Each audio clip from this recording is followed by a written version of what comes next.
All right, what's up, everyone? Shane and Ryan. here from R&S TCG. So today we're doing a aftermath video chat of the from the Fireside Chat from last Thursday from Hasbro about Wizards, and yeah, we put out a video last week, and it's gotten some. It kind of stirred a little controversy up because we kind of have contrary thoughts to basically almost all the Magic YouTubers out there. They're, kind of doom and gloom, and we kind of have a little bit different perspective. So we're going to talk about that shit today. Go ahead and kick us off, Ryan. So I think we should start off by addressing the giant elephant in the room that Wizards basically tossed on, which was during the Fireside Chat, which was the 30th anniversary cards that are, $250 a pack, $1,000 for four. I feel like that this was Wizards' worst idea they've probably ever had. Um, they really took a swing and I think they missed the ball. I don't think they were playing the right sport, to be honest. I think that they had some higher ups. I think what happened is they probably had some people that are like, we should do some, something kind of like what they did like what 20 years ago. They had that anniversary pack. Right. And I think somebody higher up said, we can make some money. Look how much money Fortnite makes, on skins and all this other crap. And they were like, we can make, or if you look at some other games, like especially EVE Online or there's another one, I forgot the name of it, where they sell spaceships for hundreds of thousands of real dollars. And these people buy them. And I feel like that they were like, this is an untapped market that we should be going after, and specifically going after I'm going to use air quotes a lot, the investors, the card investors. Um, and I don't think they understood Secondary market investors, let's call the them. secondary market investors. Just so we don't get them, confused with actual investors, because I'm sure we'll Yeah, yeah. talk about So, investors at some point. so I think they really screwed the pooch on this one. Um, and there's really nothing we can't I can't defend it. I think it was a terrible idea. I think if this would had been a success, it would not have bode well for pretty much Magic. And also, I mean, there's another thing that nobody wants to talk about, which is Dungeons and Dragons. I feel like they're going to be going after Dungeons and Dragons pretty hardcore here as well. Got to make the money. Yeah, I agree with pretty much everything you're saying there, Ryan. My whole deal on the Magic 30th anniversary packs, clearly a cash grab. I mean, nobody can tell me that it wasn't a cash grab, and that's obviously that's not contrary to all the YouTubers. This is, we're on par with everybody across the board, pretty much in the world of Magic playing and collecting. Really, nobody wanted that product. The way I see it, it was one, like you mentioned, which I'm glad you mentioned, that set that came out. They did like a reprint deal like 20 years ago, something like that, and that does have some sort of value on the secondary market even to this day. Yeah, It's I think not. they saw that. Yeah, they saw that and they thought, okay, well, maybe we can kind of, people don't want to pay, thousands of dollars that for like what that costs. That they might pay 1,000 for this, and it's Here's new.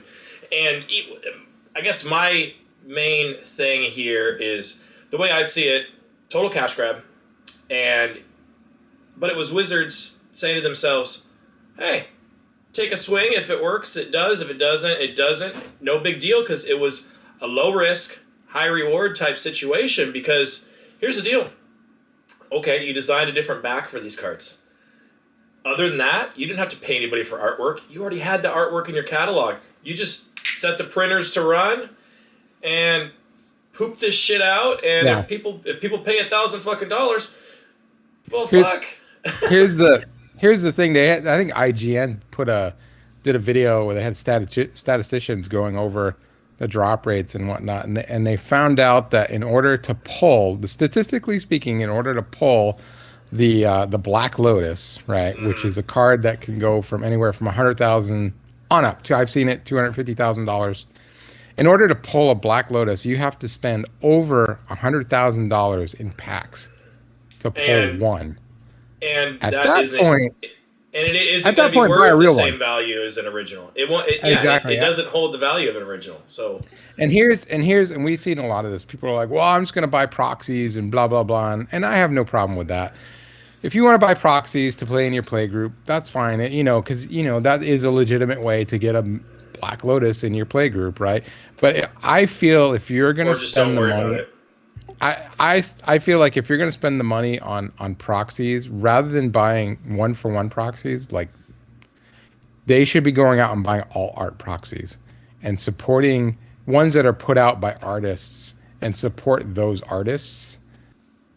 I have no E- problem if you want to do that. Yeah, if you're going to go about it, do it that way. The way Yeah, exactly. here's the problem I see with proxies.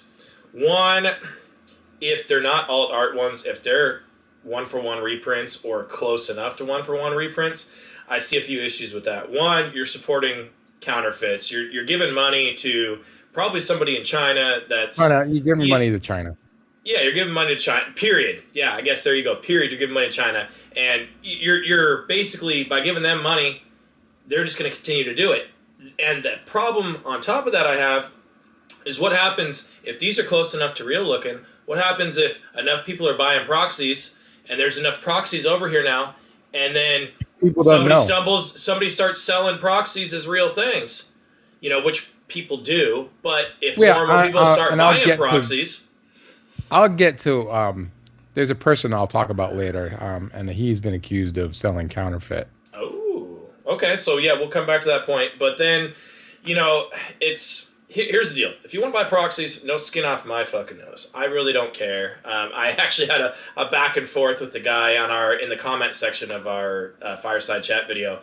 That was about. He didn't get my point. I told him, hey, I don't care if you buy proxies. These are the reasons I won't buy proxies. You aren't going to convince me that I'm okay with it. I don't care if you do it. I'm not going to do it.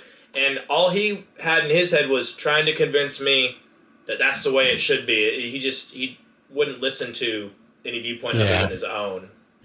Yeah. Which we'll get back to that too. I have found that a lot of the people that I've had some discussions with on this topic, they parrot other people's thoughts, and you say anything contrary, and they quickly start moving to, oh, you're a corporate shill, and slinging names and shit. I don't own any stock in Hasbro. Neither do I. So I don't care. I may have a mutual fund that has stock in Hasbro, but my mutual funds do really well, so therefore they probably don't have Hasbro. Actually, I was gonna say, if you want to get in on Hasbro stock, probably right now is the time to buy it. Well, there's somebody that's also saying that. We'll talk about that person later. It's a buying opportunity, in my opinion. Yeah. All right. The other thing I wanted to talk about was, this whole concept of product. There's too much product. Like product. People are product fatigue or product whatever you fatigue want to call it, or whatever they want to call it. Where they're saying that there's too many sets coming out quickly.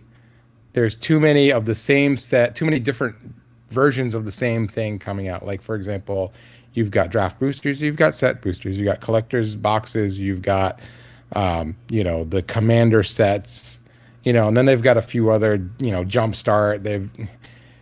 And my thought is, yes, absolutely. I personally believe that there is too much product coming out, but the way I, going forward, will be handling it is by not buying everything. Like back 4 or 5 years ago, you could literally buy, I could buy 2 or 3 boxes, every time a new set came out.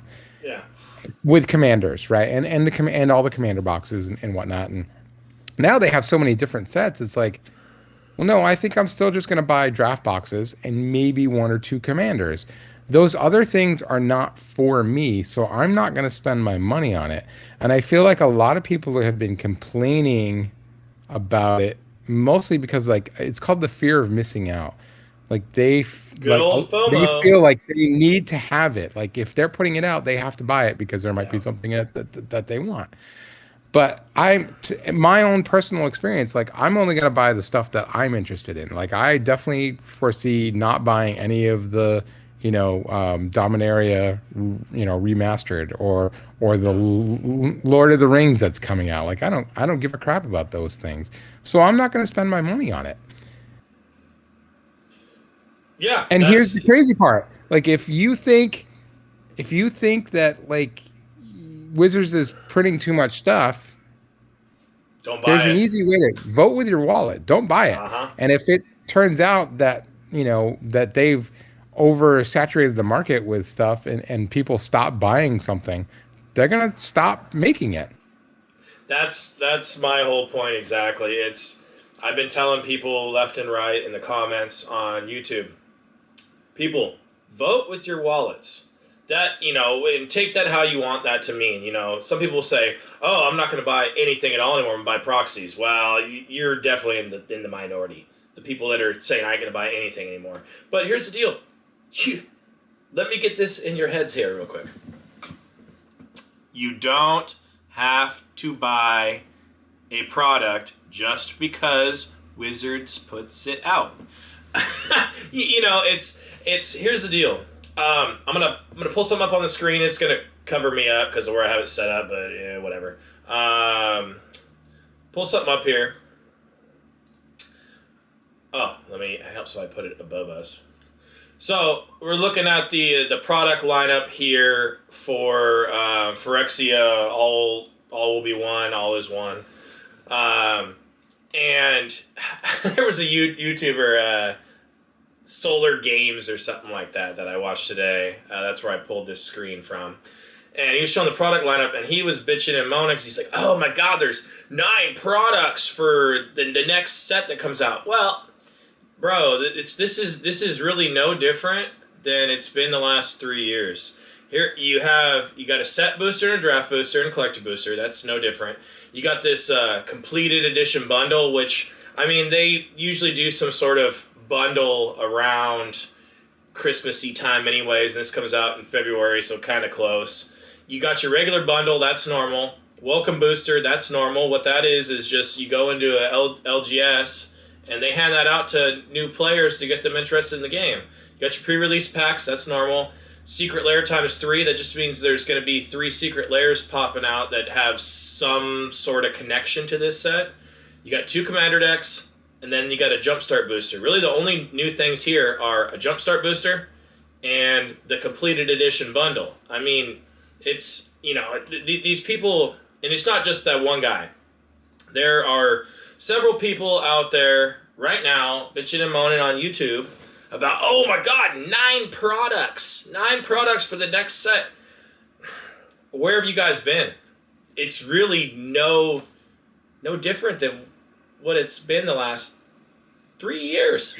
And again, the point is like for me, I will only buy draft booster boxes because I feel like I get the most value out of the draft booster boxes.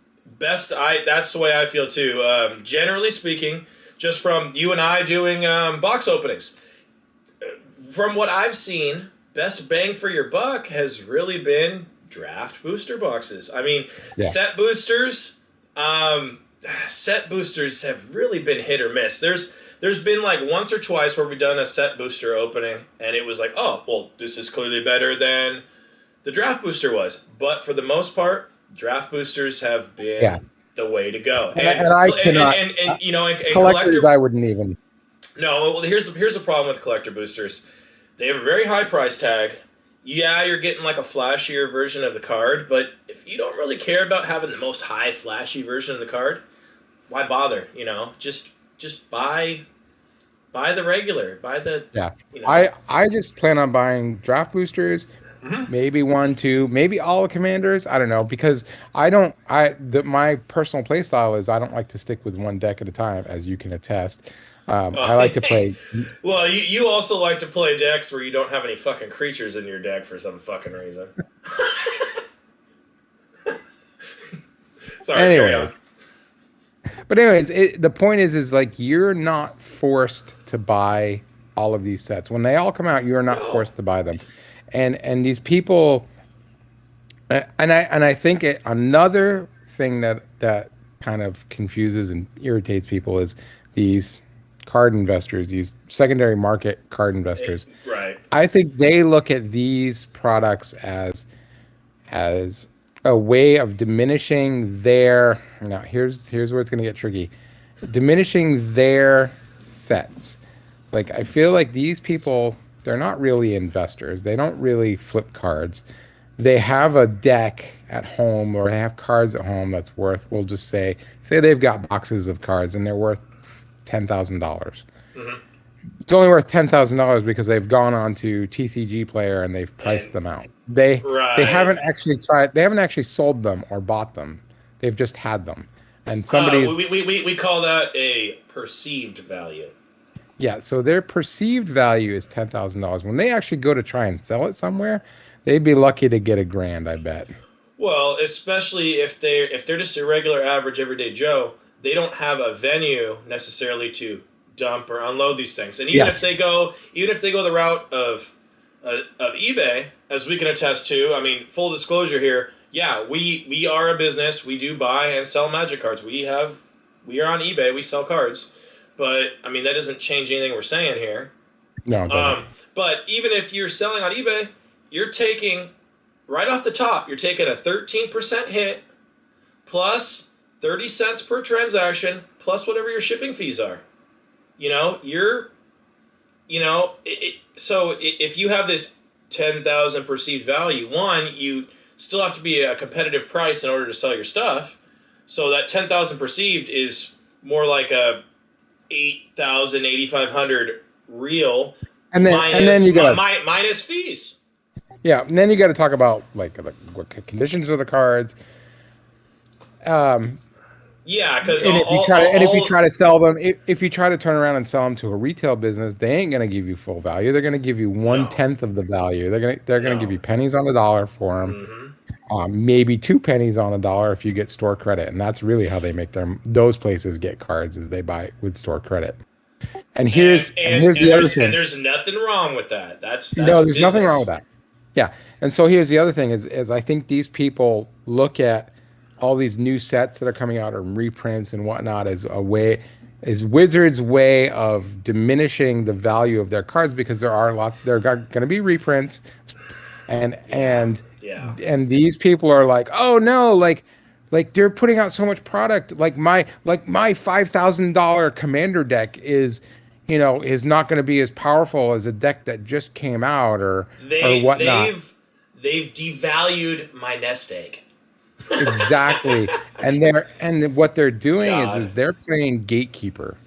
Yeah. Because they don't want other people to get in at a low cost point. They want them to come in at a high cost point to put in the money that they have. And that's where I think a lot of the anger is coming from.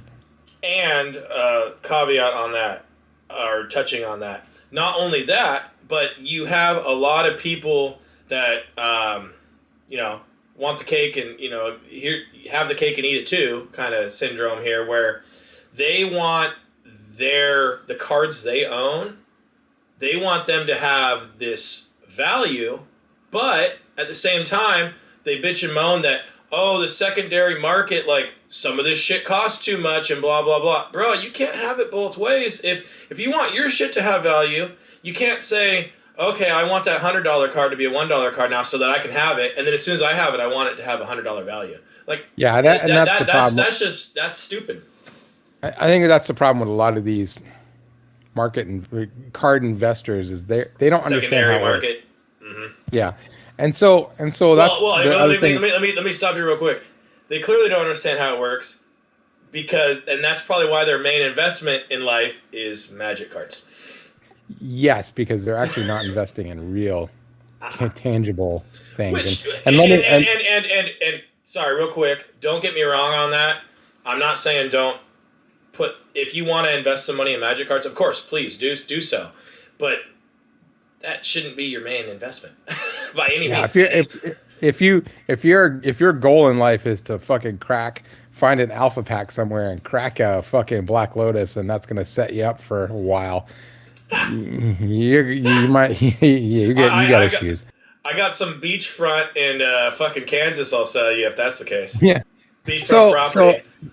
and that would kind of segues into where these people are getting their advice from. I'm not going to mention names, but there's a guy on YouTube. We'll call him Ricky. Okay, sounds good. He owns a I have company. no We'll call idea who it. you're talking about, by the way. I'm just saying. I don't We'll call know. him Ricky. He owns a card shop, and he's got a YouTube channel. It's called Beta Investment, and he's honestly he's a super smart guy. He's got some really great information, and by all means, I think everybody should watch him. And on top of that, I think everybody should subscribe to the guy too. Honestly, I think he does Yeah, put absolutely. out good. He puts out good content. He is very knowledgeable. He's a smart guy. But I know where you're going with this. Go ahead. But first of all, he does need to upgrade his haircut to an $8 haircut instead of a $6 haircut. You gotta make me spit my beer out. Secondly, he's again. I'm telling you this right now. Like, he seems like an amazing guy. Like, if he were around our area, I bet you $5 I'd be perfectly great friends with this guy. Go have a beer with the guy. Yeah, exactly. But he puts out amazing information out there for everyone.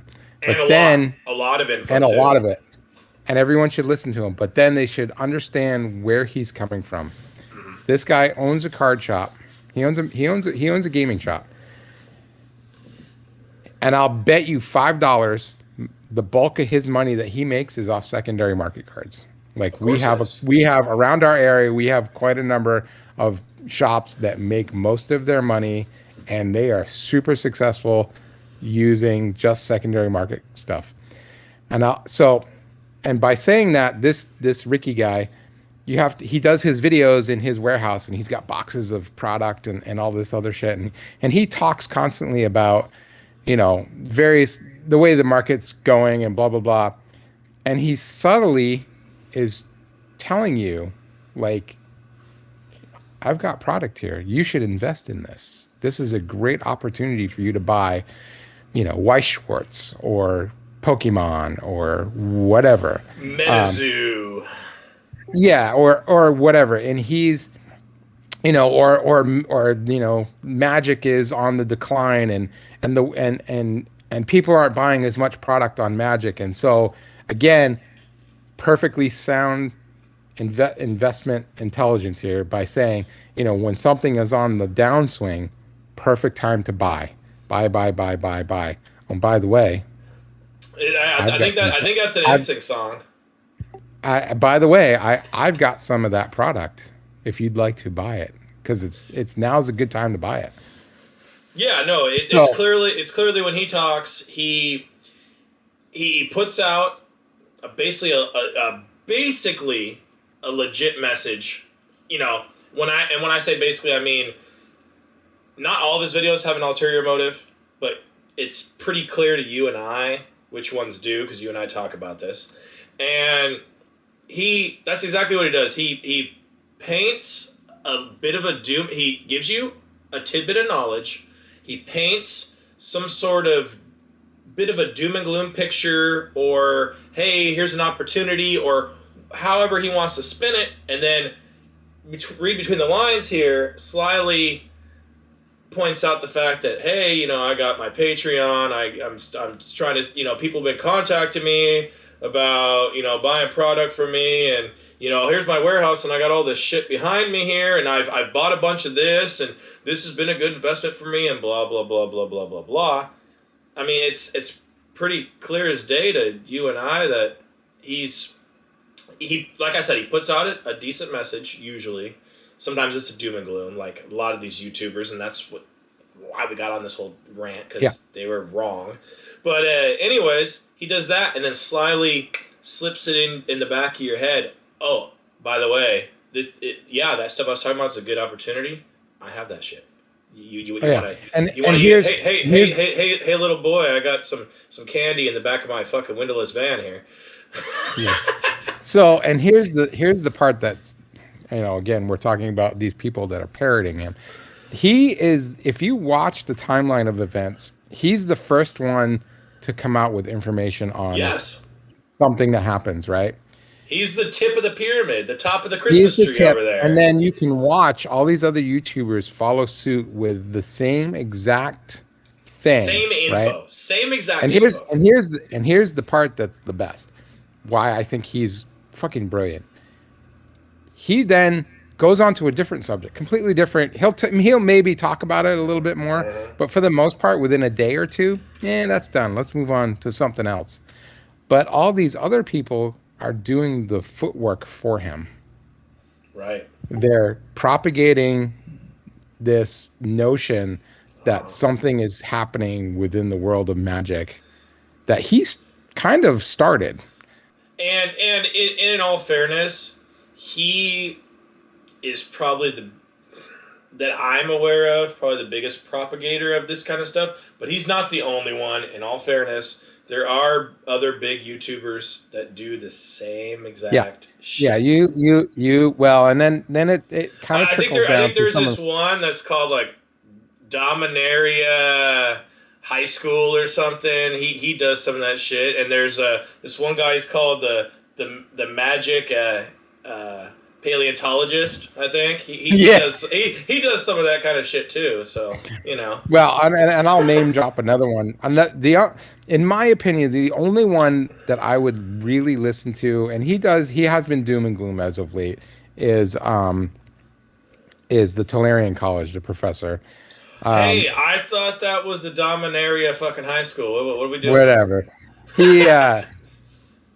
He he's been poo-pooing a lot of this stuff, but again, he's looking at it again from a secondary market sort of way. Like he's not looking at it from the new player that's coming in that wants to get into the game just wants to buy some stuff, man. I mean, here let's just to simplify things a little bit here. Let's put it this way: especially these big talking heads, why do they have a YouTube channel in the first place? Because Exactly. because they have a business, and I mean, I'm not gonna lie, we're the same way, but we're not fucking big guys. We're small fries. We're not even small fries. We're barely on. We're not even on the radar. But they have a YouTube channel to prop their business and to Or their YouTube channel is their business. right. But I But think again, I don't think it started that way with these guys. I think that they have like Rudy or excuse me, Ricky. Sorry, I misspoke there. Ricky Bobby there. He had the business first, and then he creates this YouTube channel. And I think the original intent was, hey, let me do YouTube. Maybe I can gain a following, and that gets more eyes on the business, and I can grow the business. And now he's to a point where he's got 371,000 subscribers. I think not all of it, obviously, but a big portion of his business is now YouTube. But you have to. It's like anything in life. Follow the trail, follow the money. Where does this all stem from? Yeah. And you can get a better picture. Yeah. The reason I bring up the professor is because I'm pretty sure his actual business is the YouTube content. He's been doing magic content for fucking forever. Yeah, but you can't tell me he doesn't have secondary market shit that he fucking sells and profits Oh, off of. absolutely. He must.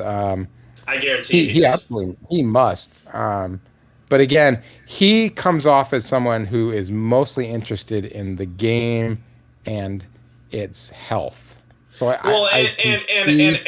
know you hate the guy, but the magic paleontologist, I feel is the same way. I feel he's the same way though too. He loves the game. Anyway. He is of anybody. He is. I've ever since I've saw him. he has been nothing but a Debbie Downer on everything Magic. He has. Well, I've never seen a video where he was like, "This is a great product." Whereas the dude, professor, it's the same thing. Like I said in our video last week, it's doom and gloom. It's like sex, doom and gloom, fucking train wrecks. That fucking shit sells. It grabs attention. He's purposely saying these things well, to grab attention and yeah. get So again, views. this goes back to Ricky, right? So I don't know if you know, are you people are aware like what a thought virus is, right?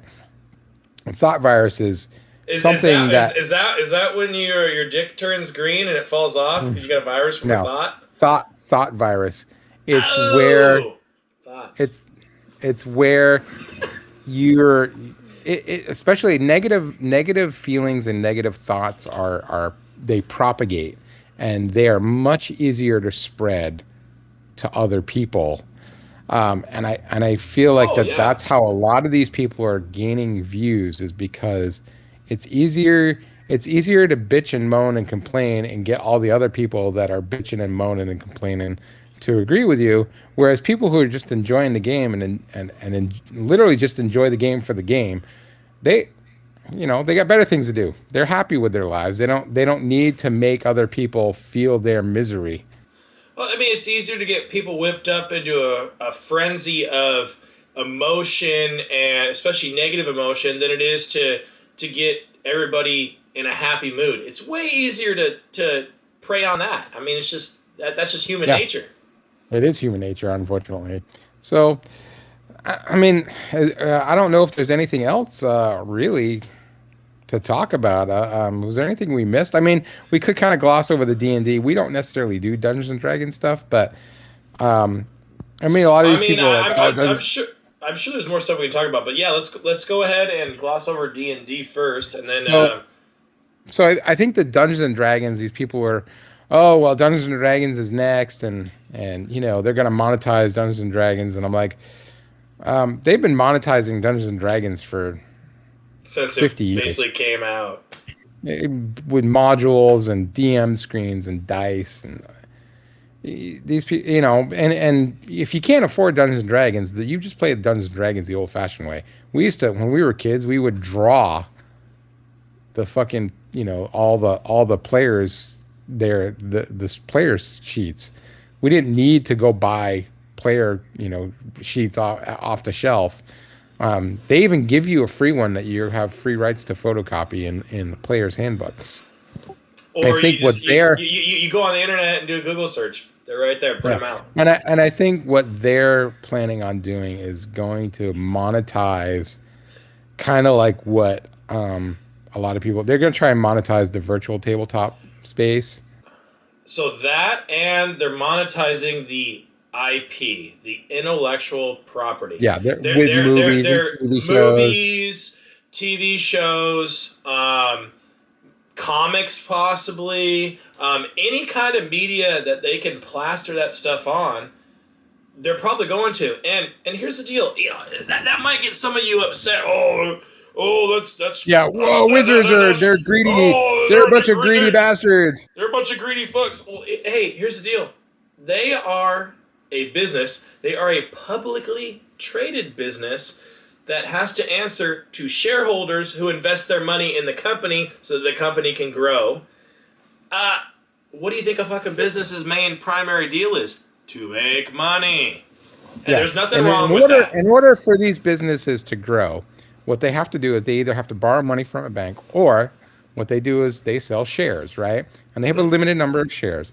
So this is where the investors come in. The investors give whatever they buy the shares, which is like their way of saying, here's $100,000, you're going to give me part of your company. And what's going to happen is I'm going to have a little bit of control over that company, and because I own part of it. And secondly, you're going to pay me a little bit of money every quarter or every year, dividends. And and this is where everyone's, oh, they're beholden to the stockholders and blah blah. And in some cases, some companies are run terribly because of that. But at the same time, there's no way, like, Wizards would still be run with shit cards, with shit art, if it wasn't for that money being injected into them from these investors. So it's it kind wouldn't of a be necessary thing. on this grand scale. It really is a necessary thing, and then yeah, if it was still a grassroots thing where it's still, I mean, we're both in the greater Seattle area here in Washington. I mean, Wizards of the Coast headquarters is literally 5 minutes from my house. You know, it's I grew up here. I know exactly where the building is. There's a strip club right across the street I used to be a bouncer at. You know, so, but, you know, you have to understand, it was still this fucking small, just grassroots. They were just in that one building, and that's all they were. You know, you'd be lucky to get 2 releases of stuff a year, and there wouldn't be the print run that there is, and you wouldn't be getting the product. If you, you know, say you normally buy 2 booster boxes for yourself, you might be hard pressed to get 2 booster boxes. You'd be hard pressed to get packs. Yeah, I think you'd be hard pressed to get packs because it would just fly off the shelves, be gone, and people would just buy it. Yeah. So I mean, it is what it is. That's how the world works. That's how business works. I think that there's a disconnect here. That there's a lot of people in the Magic community that. And I mean, just in general, there's a lot of people that just don't understand how business in general works, and they just, I mean, that it's a sign of our times. There's a lot of people out there that, oh, it's a business, it's corporate. They're evil, they're greedy, they're this and that, blah, blah, blah. Everybody should give out everything for free and love and peace and flowers. You're living in a fucking fantasy world.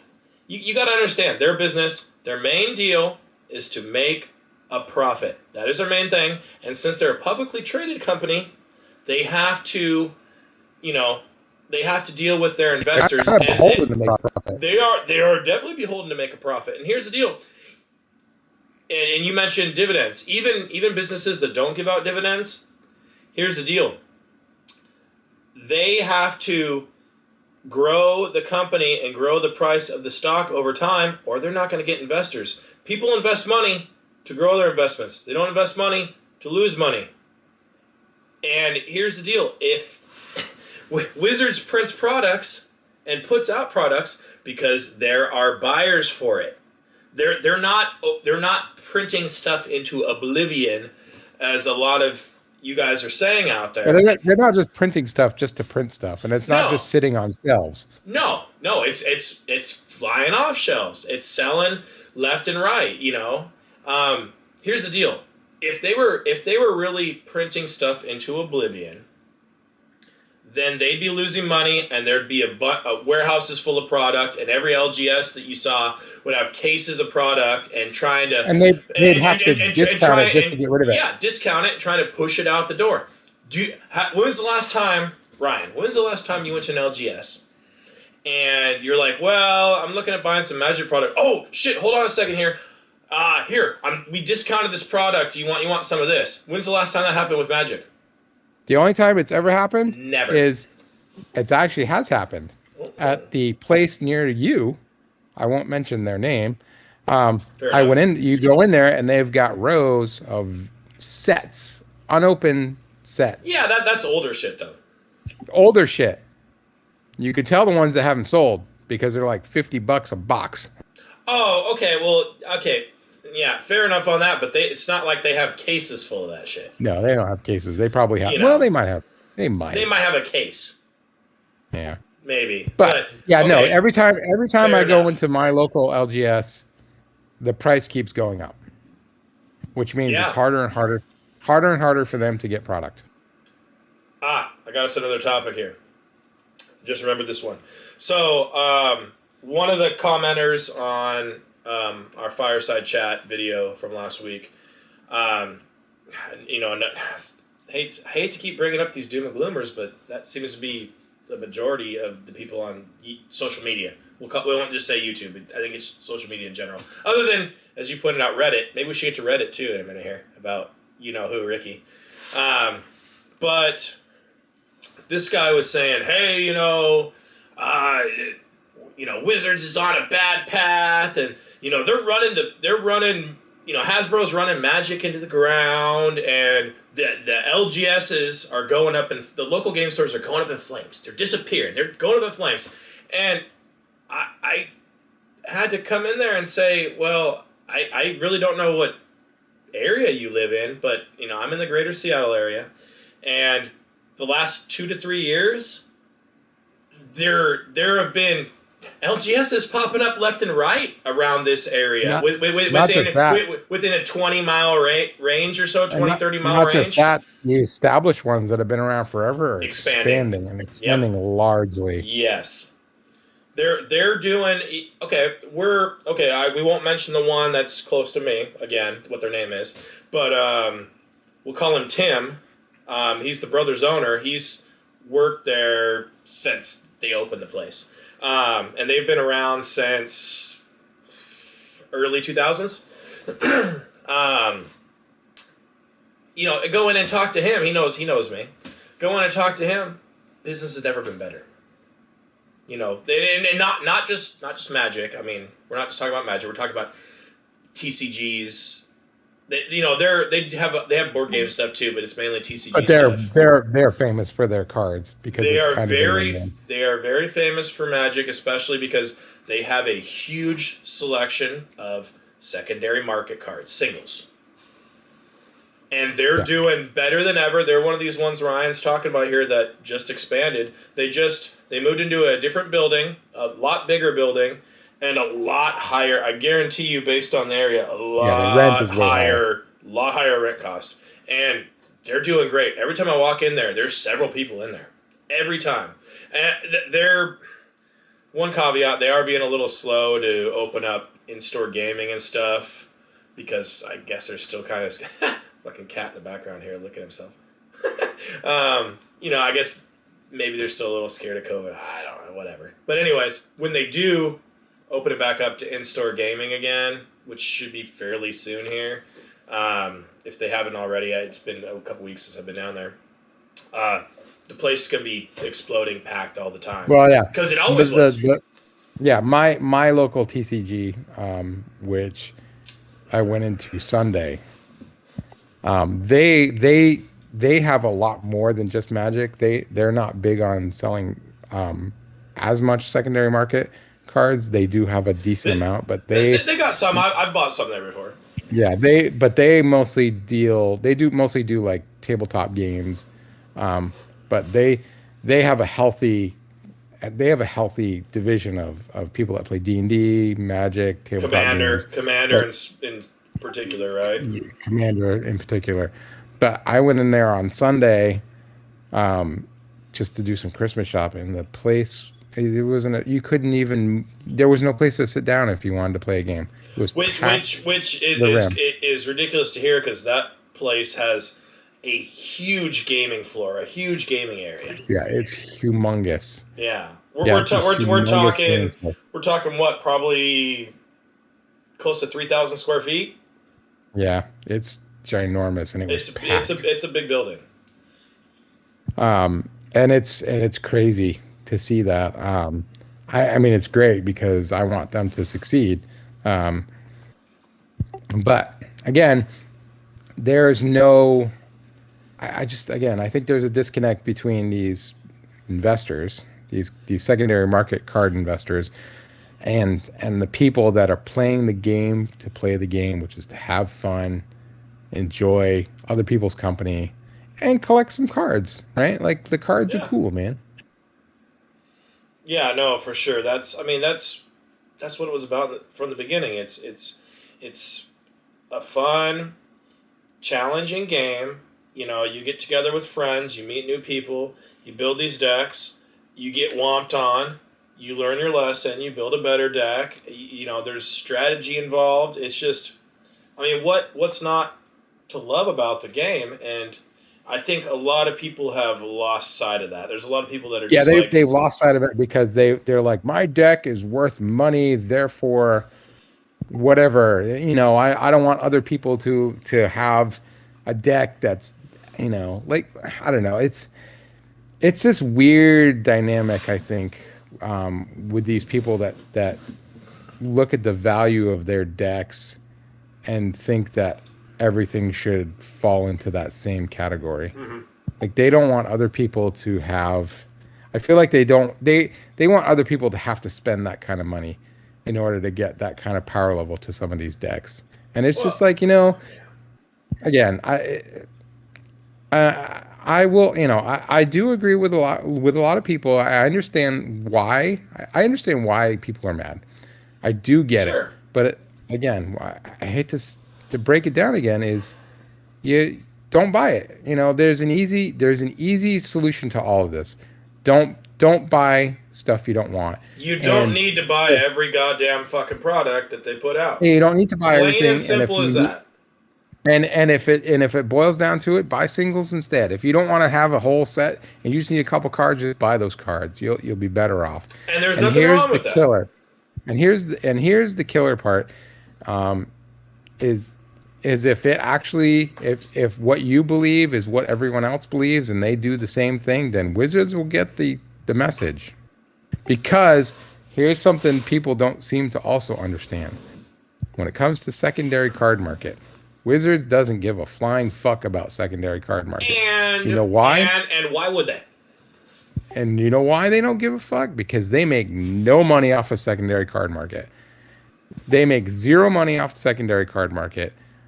The secondary card market is an all profit for whoever is selling it, and Wizards if Wizards took a cut off of secondary card markets, or if they came out with their own marketplace that was put out all these other places like TCG Player or Cartoon Room or whatever, or even eBay with their new their new vault yeah deal. yeah if Wizards started taking a cut or started cutting into that business and started making money off of it, then I think we might have a problem. I agree. At that point. But for now, they don't care. Because they don't make any money off of secondary cards. Why? So therefore, why wouldn't they put out product that makes them money? Get out of there. They're not putting cards out so that you can make money. No, you hit the nail on the head there. It's they don't care about secondary card market, and why should they care? Because again, one, they're a business. Two, they're publicly traded, so they're beholden to stockholders. So their main thing is to make a profit. They don't make a profit off secondary card market. And speaking of cards, give me 1 second, because the cat back here, I got a box of cards from the draft we just finished last night.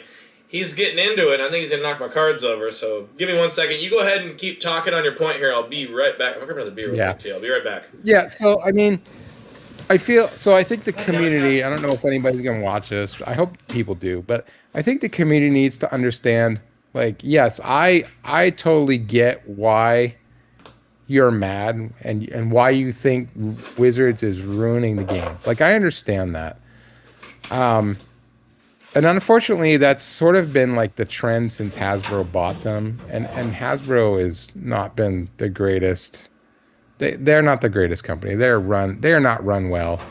But at the same time, they've got a new CEO who, apparently likes to go to cocktail parties. I think you just have to roll with it and understand that the game itself is going to have ups and downs in its cycle of life. It's never going to go anywhere. It's never going to die. Like, these people want Wizards to fail. They want Wizards to fail badly because they're ruining their game. That's never going to happen. Magic is never going to go away. It is by far it's the greatest game ever. I believe it's actually has the record as being the most complex game. You can actually make a computer program, It's called a Turing machine. Yeah, if you go watch the guy named Kyle Hill on YouTube. He's basically Chris Hemsworth, his twin brother. He actually made one, and he put it to the test. He didn't make it. He took it off of a scientific paper that. But he plays it on YouTube. Was it? I don't know. I don't think it was MIT. I think it was somewhere in California. I think it was MIT. Was it MIT? I think it was MIT. I couldn't remember if it was MIT so. or Southern California. I think it Yeah, was. I don't know. Yeah, one of those. Who cares? It doesn't Anyways, matter. it's an interesting video to watch. Yeah, but anyways, I digress. Even if Hasbro goes out of business, even if Wizards goes out of business, in order for them to recoup their costs, they're going to do two things. They're going to sell their two biggest products, Magic and Dungeons and Dragons. They're going to sell it to somebody else, and they'll take care of it, and it'll move on. And on that same note, there's something from the Fireside Chat that I want to mention that follows along with this. Wizards, or no, Magic. Magic is slated to be Hasbro's first with a B, billion-dollar brand. That says something right there. It's Yeah, that's that is their golden child. There is no other TCG that's close. I mean, Yeah. you got Yu-Gi-Oh! And Pokemon are obviously very popular TCGs, but they're not Magic. No, They're not. no. So anyways, I think that, I don't know, does that kind of wrap it up, I think? Yeah, I'm trying to think if there was anything else that was brought up comment-wise in our other video that I wanted to touch on, but I want to reiterate, these people that are, that are saying stuff in our comments and stuff, it's like, I totally get it. I totally understand why they feel the way they feel, and I'm not angry at them, and that's the thing. None of us are angry at him. I'm trying to have civil discussions with these people. I had to cut one guy off because he just kept calling me a corporate shill, and I'm just like, bro, if you got nothing to add to the conversation, we're done. Yeah, if you just insult us, then that just means you have nothing salient to say. No. But I feel like if you really have convictions about where you think the company is going, then by all means vote with your wallet. Don't buy product. Yeah. And honestly, Wizards, if everyone else feels that way, Wizards will change. Yeah. They will change. It doesn't matter to me one way or the other. I have no skin in the game. I'm just enjoying the game for what it is. The only skin in the game, again, for full disclosure, the only skin in the game you and I have is, yes, we are a business. Yes, we buy product and we sell singles at this point. So we do have That's not going to affect us. But none of this affects us, exactly, because people are still going to be buying singles. It doesn't affect us whatsoever. Either way. It doesn't affect us either way. And, here's the deal. Like you said, vote with your wallet, and just because, a few people on YouTube are saying, oh, doom and gloom, too much product, there's overprinting a product, blah, blah, doesn't mean that there actually is, because if there was, this is a business that is beholden to people. They wouldn't overprint stuff and lose money. That doesn't make any fucking sense. If anything, they want to print less so there's scarcity, so that when they do a reprint on something, boom, boom, boom, boom, boom, people want that. It just. So I'm not sure. So the company I work for, I'm not going to mention their name, but they're a big video game company, probably one of the biggest video game companies in the world. I think their name is Atari. Something like that. You have to understand, Wizards and Hasbro is bigger than this company I work for. The company I work for has hundreds and hundreds of people that make decisions on their product and how much they should make on where the market is, where they see their IP in the market going. If you don't think that Wizards and Hasbro doesn't have hundreds of people that are guesstimating and coming up with ways to, maximize how much money they make versus money that they're putting in. Right. You don't really understand how things work. That's called ROI, return on investment. They employ hundreds and hundreds of people. Their only function is to make sure that they are printing the exact amount of product that is going to get sold. Which is why what Wizards does, it's smart. So what typical life cycle of a set. So let's use Brothers War, for example, because it just came out. It's the most recent set. Brothers War, they do an initial print run of X boxes, right?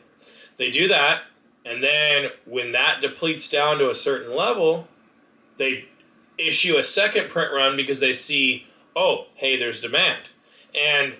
But they don't do it right away. They do it after, a couple months. They see how things pan out. And the life cycle of that set may last about a year. And within that year time frame, you might have one reprinting, you might have a second reprinting, you might have a third reprinting. It just depends on demand.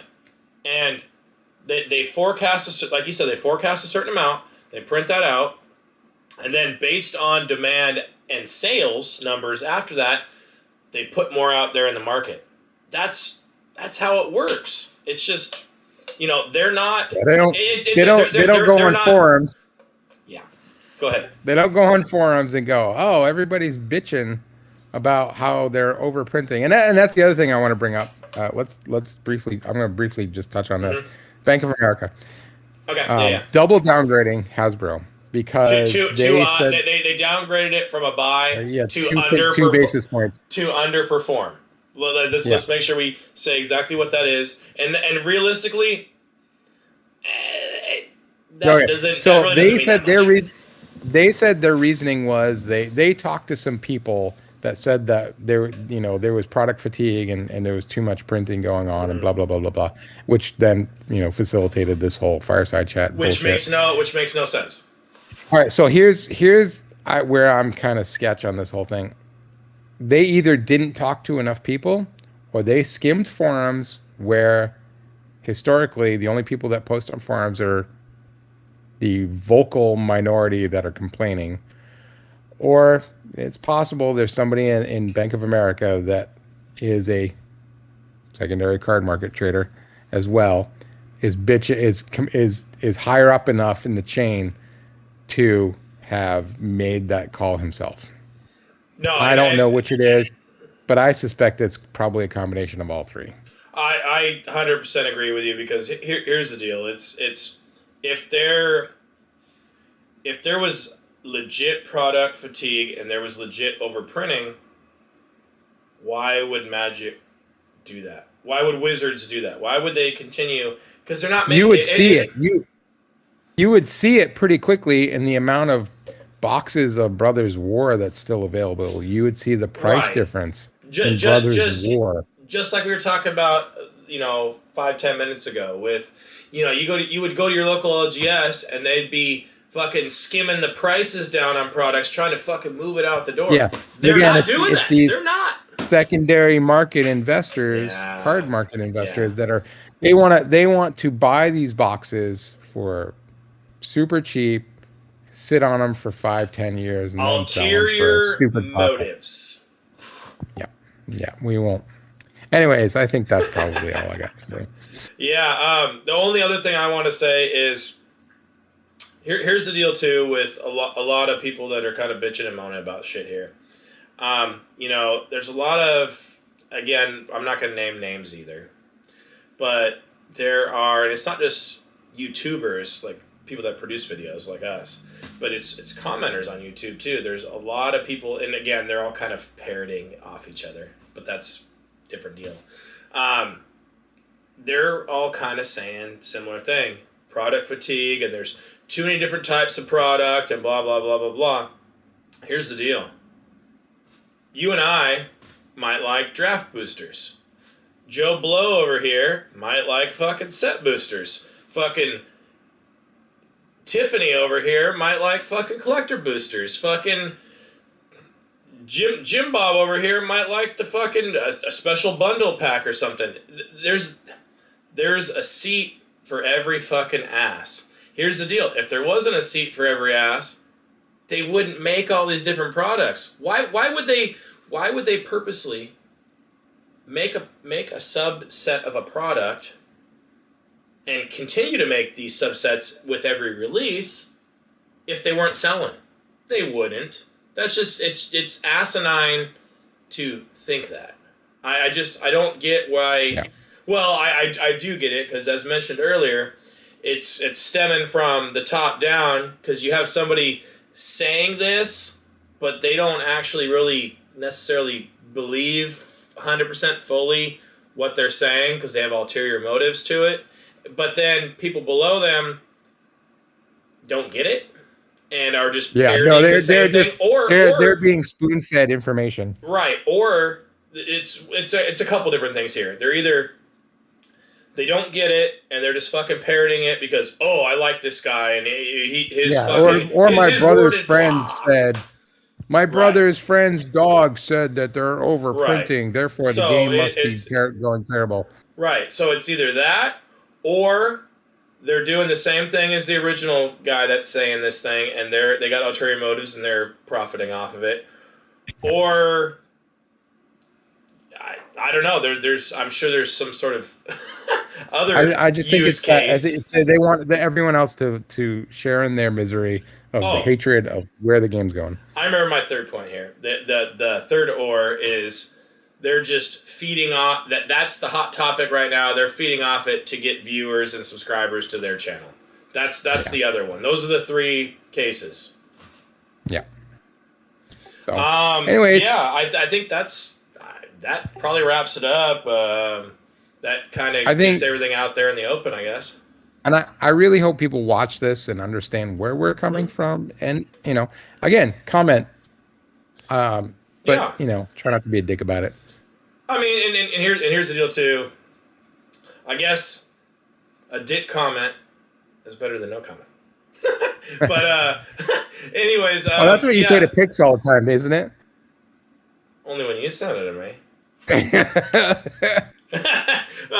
But no, in all seriousness, no. Yeah, like obviously we're here on Twitch. We're R&S TCG. Hold on. Let me, the ubiquitous deal here. R&S TCG here. Oh, excuse me, goddamn beer.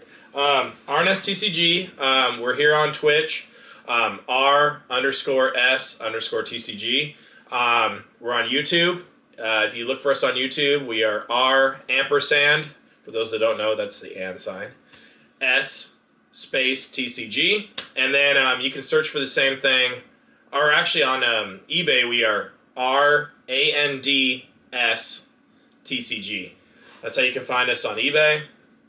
But yeah, I mean, I hate to have to, push this point out there, but if you would, if you like our content, even if you don't like our content and you want to bitch If at you us, want to debate and have a discussion, we're always here. We're always available to talk about, and I will personally will never disparage other people's, if you feel one way, like I want to understand why you feel the way you feel.